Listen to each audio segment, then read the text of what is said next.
The true story behind "I have decided to follow Jesus" will break your heart. You've sung it in churches, whispered it during moments of quiet devotion, heard it echo from stages and chapels around the world. All right, but do you really know the story behind "I have decided to follow Jesus"? A love song to Christ sung not in comfort but in the face of a sword. Could you say it if your faith cost you your family, your life? Their courage didn't just echo in their village. It traveled across continents, through time, into our churches and into our hearts. And once you hear where these words came from, you'll never sing them the same way again. This isn't just a hymn, it's a final declaration. What would it take for someone to say no turning back when everything they love is on the line? It was born in a remote village in northeast India, from a man whose entire world was asked of him, all because he chose to follow Jesus. The story behind this beloved hymn is not found in a hymn book or a songwriter's studio.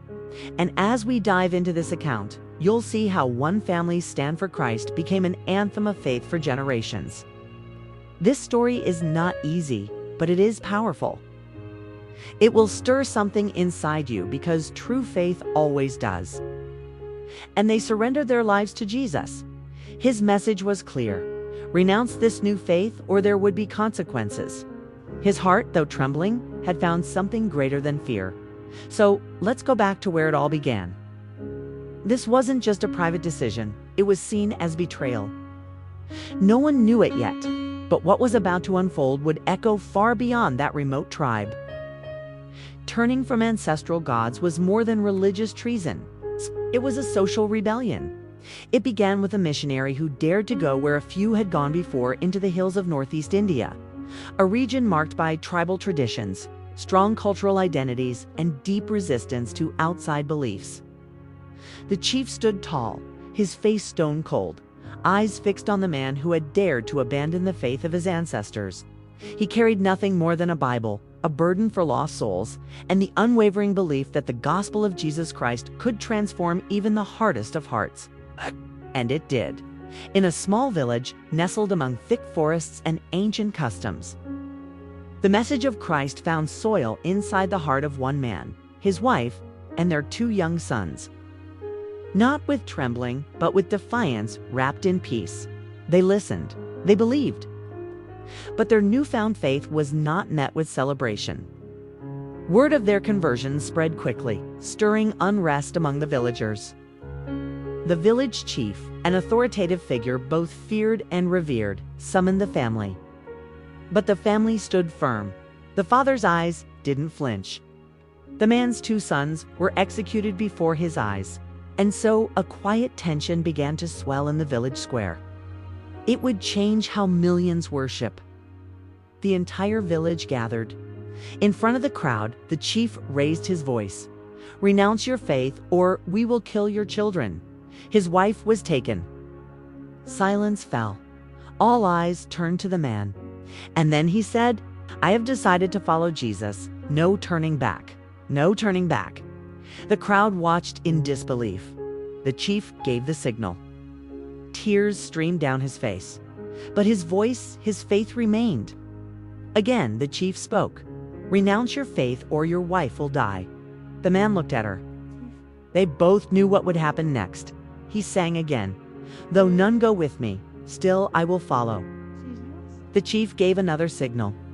Now only he remained. One final chance. One final demand.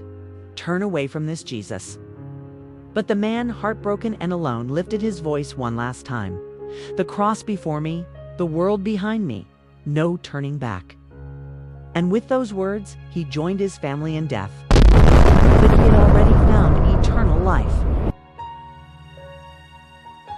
And unknown to the chief and the watching crowd, these words of surrender would not be buried with the man.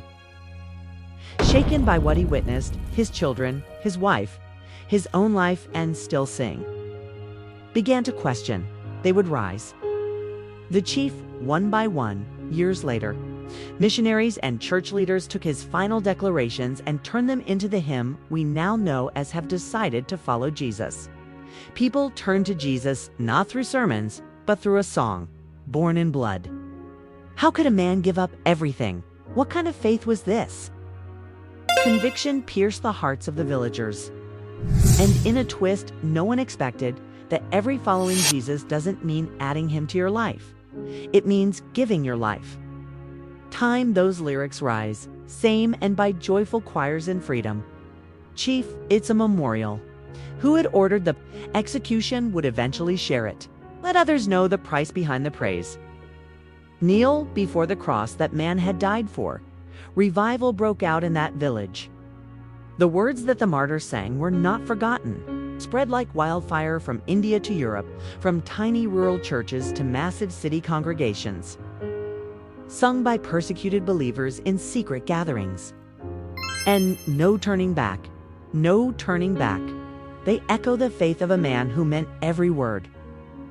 This hymn isn't just a melody, a call to every believer. What is Jesus worth to you? What would you risk for him? Because sometimes, if this story moved you, and if you haven't yet, subscribe for more powerful stories of faith that will strengthen your walk with Christ.